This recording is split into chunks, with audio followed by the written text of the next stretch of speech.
Hello. അപ്പൊ exam ഒക്കെ ആയിട്ട് ഞങ്ങൾ കുറേ ദിവസമായി ഫ്രണ്ട്സ് ഒക്കെ ആയിട്ട് പുറത്തു പോയിട്ട്. അപ്പൊ ഇന്നാണെങ്കിൽ എല്ലാവർക്കും പോകാൻ ഒരു ഇൻട്രസ്റ്റ് ഉണ്ട്. എന്നാ പിന്നെ ആവട്ടെ എന്ന് ഓർത്തു. അപ്പൊ ഞാനിതാ ഈ ഒരു ടോപ്പും ഈ ഒരു ജീൻസും കൂടിയാണ് ഇട്ടിരിക്കുന്നത്. ഹെയർ എന്നത്തെയും പോലെ പോണിറ്റെയിലുമാണ് കിട്ടിയത്. അങ്ങനെ റെഡിയായി എന്നത്തെയും പോലെ ഞാൻ തന്നെയാണ് ഫസ്റ്റ് എത്തിയത്. സംഭവം ഇതാ 10 മണിക്ക് വരാന്ന് പറഞ്ഞാൽ 12 മണിക്ക് വരുന്ന ഫ്രണ്ട്സ് ആയതുകൊണ്ട് തന്നെ ഞാൻ അവരെ തേടി അങ്ങോട്ട് പൊക്കോണ്ടിരിക്കുകയാണ്. ഫൈനലി ഞങ്ങൾ മീറ്റ് ചെയ്തു. എന്നിട്ട് ഇതാ നമ്മൾ പോകുന്ന സെയിം സ്പോട്ടിലേക്ക് തന്നെയാണ് പൊക്കോണ്ടിരിക്കുന്നത്. പക്ഷെ ട്വിസ്റ്റ് ഇതല്ല, നമ്മൾ അവിടെ നിന്ന് ഇറങ്ങിയതും കൃത്യമായിട്ട് നല്ല കാറ്റും മഴയും ഇടിമിന്നലും.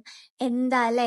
പിന്നെ ഒരു കൺഫ്യൂഷനായി, പോണോ വേണ്ടോ? തീരുമാനിച്ചാൽ നമ്മൾ പോണം, ഒറ്റ മൈൻഡ് ആയിരിക്കണം എന്നുള്ള വലിയ 2 വാക്ക് ദാ ഈ നിൽക്കുന്ന മഹാന്റെന്ന് കേട്ടപ്പോ എന്നാ പിന്നെ പോവാന്ന് ഓർത്ത് നമ്മളെല്ലാരും രണ്ടും കൽപ്പിച്ച് ബസ്സൊക്കെ കയറി ഷൊർണൂർ എത്തി. ബസ്സൊക്കെ കയറി അവിടെ എത്തിയപ്പോഴേക്കും മഴയൊക്കെ മാറിയിട്ടുണ്ടായിരുന്നു. നമ്മൾ അവിടെ ഇരുന്ന് കുറേ നേരം എന്തൊക്കെയോ ഒക്കെ പറഞ്ഞ് എൻജോയ് ചെയ്തു. പിന്നെ ആരോ പണ്ട് പറഞ്ഞ പോലെ മഴ പെയ്ത ഒരു കട്ടൻ കാപ്പി നിർബന്ധമാണല്ലോ. അപ്പൊ നമ്മളൊരു കട്ടൻ കാപ്പിയും കൂടി